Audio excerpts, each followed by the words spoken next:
বাহ, কি সুন্দর অ্যাঙ্কারিং করলেন। বাহ, কি সুন্দর কবিতা আবৃত্তি করলেন। দারুণ দারুণ, আপনার ভয়েসটা কিন্তু দারুণ।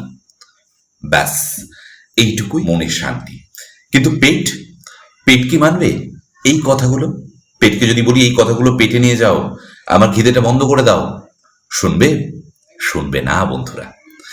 সবসময় আমাদের বাঙালিদের মধ্যে বিশেষ করে সবসময় একটা কথা বলা হয় বা কথা বলতে শোনা যায়, ফ্রিতে কাজ করিয়ে নেওয়া। অর্থাৎ আমার ইউটিউব চ্যানেল নতুন শুরু করছি, আমার চ্যানেলে একটু তোমার ভয়েসটা দিতে হবে। না, একদম নতুন তো পয়সা দিতে পারবো না। কিংবা আজকেই যেটা হয়েছে, নতুন একটা অনুষ্ঠান শুরু হচ্ছে আমাদের পাড়াতে, মঞ্চ সঞ্চালনটা তোমায় করে দিতে হবে। লাইটম্যান, হ্যাঁ ও তো পয়সা পাবে। স্টেজম্যান, ও পয়সা পাবে। সিঙ্গার, বাইরের সিঙ্গার, খুব নামি বোম্বের সিঙ্গার আনছি, বিরাট মোটা অঙ্কের টাকা পাবে। গিটারিস্ট, বাবা ফাটাফাটি গিটারিস্ট, উনিও বেশি টাকা পাবেন। কিন্তু সঞ্চালক, তার দিকে কোনো গুরুত্ব নেই। অ্যাঙ্কার, একটু তো বলবে, জাস্ট একটু কথা বলে দেবে, মাইক্রোফোনটা ধরবে, জাস্ট একটু বলবে, এমনি এমনিই হয়ে যাবে, এরকম একটা ভাব আর কি।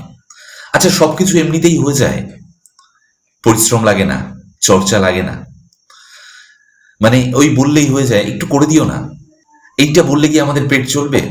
একটা সঞ্চালক জানবেন, গোটা অনুষ্ঠানটা তার উপর নির্ভর করে।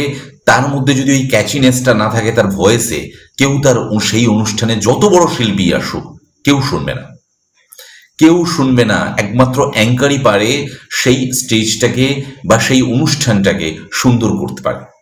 বা আপনার ইউটিউব চ্যানেলে সে গিয়ে বকবক করবে, তার পেটে খিদে লাগে না, পয়সার কথা বললেই মুখ ভারী, না ওকে আর ডাকা যাবে না, বেশি কথা বলা যাবে না, কেন? পয়সা নেবে।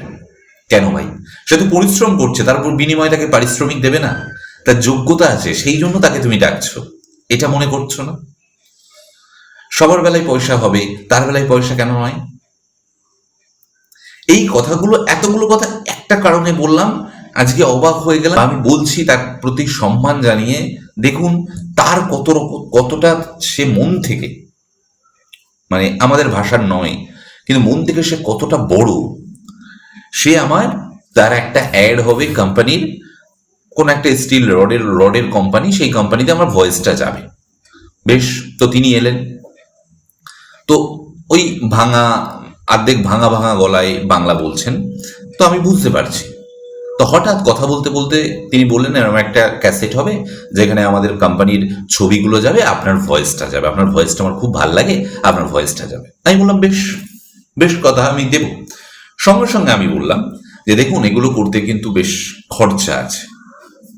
তখন উনি কি বললেন জানেন? অবাক হয়ে যাবেন। তখন উনি বললেন, চর্চা কখনো খরচা ছাড়া হতে পারে না, খরচে খরচে কে বিনা চর্চা নাই হো সকতা। উনি বললেন, ভাবুন তার মেন্টালিটি কত বড়।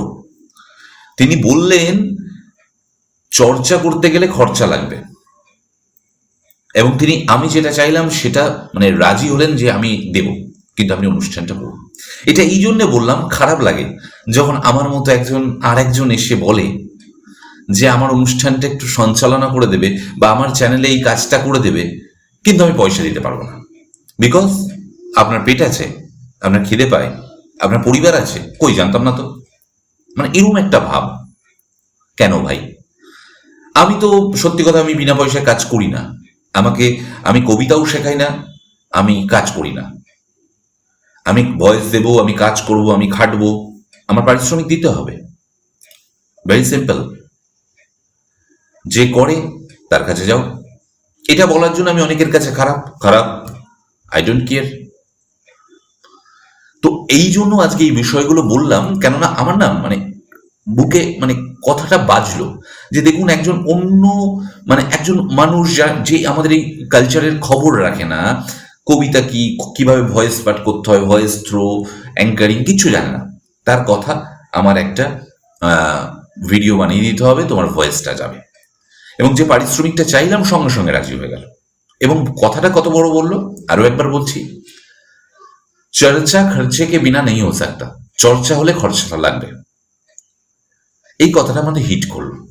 কিন্তু আমাদের অনেক ইউটিউবার, অনেক মঞ্চ সঞ্চালনায় যারা দায়িত্বে আছেন, মানে অ্যারেঞ্জমেন্টের, বিনা পয়সায় কাজ করিয়ে নেওয়ার চেষ্টা। কেন কেন করব না।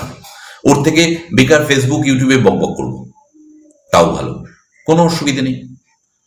আপনারাও করবেন না। যদি খিদে লাগে তাহলে করবেন না, আর যদি খিদে না লাগে করতে পারেন।